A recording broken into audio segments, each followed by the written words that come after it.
As provinces across Canada try to find ways to expand trade, the premiers of New Brunswick and Newfoundland and Labrador met today to publicly sign an agreement they say will benefit their economies. The CBC's Mark Carcasole joins me now with the latest on this. So Mark, tell us more. Andrew, provinces, even the federal government have been talking about interprovincial trade ever since really Donald Trump took office in the U.S., instituted various tariffs, threatened others.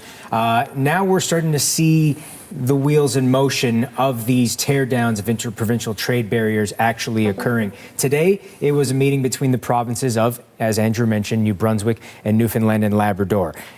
Susan Holt and Andrew Furey, respectively. They met in St. John's, Newfoundland and Labrador to announce that they are signing a memorandum of understanding to ease trade between the two provinces. This is things like people and goods moving between those provinces, credentials, products, etc., being recognized equal between province and province. Now, you might remember just over a week ago now, Susan Holt was in Ontario along with Tim Houston, the Premier of Nova Scotia. They each signed memorandums of understanding, similar memorandums of understanding with Ontario to promote free trade between their provinces and Ontario as well. All of these premiers that are getting involved in these agreements are urging other premiers of provinces and territories across Canada to get involved as well, do the same thing. By some estimates, some economists say that if every province and territory in the country gets on board with interprovincial trade, essentially creating free trade across the country, it could create a savings of up to $200 billion and a 4 to 7% growth in GDP for the country. Here's a clip from the official announcement from New Brunswick Premier Susan Holt. Any credential that you hold in Newfoundland, you can bring to New Brunswick and get to work on day one of landing in our province.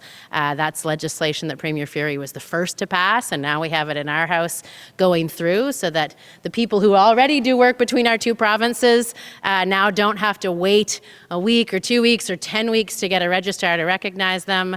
We want to make sure people can move freely, goods can move freely between our two provinces. It's going to help reduce the cost of doing business.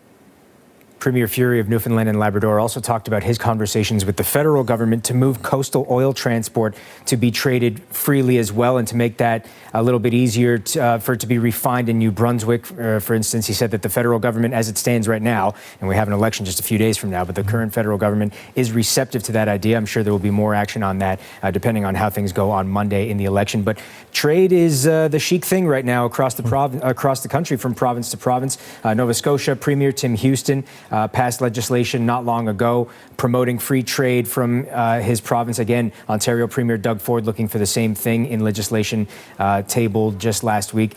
Tim Houston, actually, the Premier of Nova Scotia, put out an almost 3-minute long ad on his Twitter page yesterday. I don't necessarily know what the purpose of it was. It certainly espoused the history and a lot of great things about Nova Scotia. It also talked toward the end about trade. It seems amongst just promoting the province in general, it seems that it's important for his administration to promote it as a good opportunity to and a good destination for trade as well. All right, Mark, thank you. Thank you.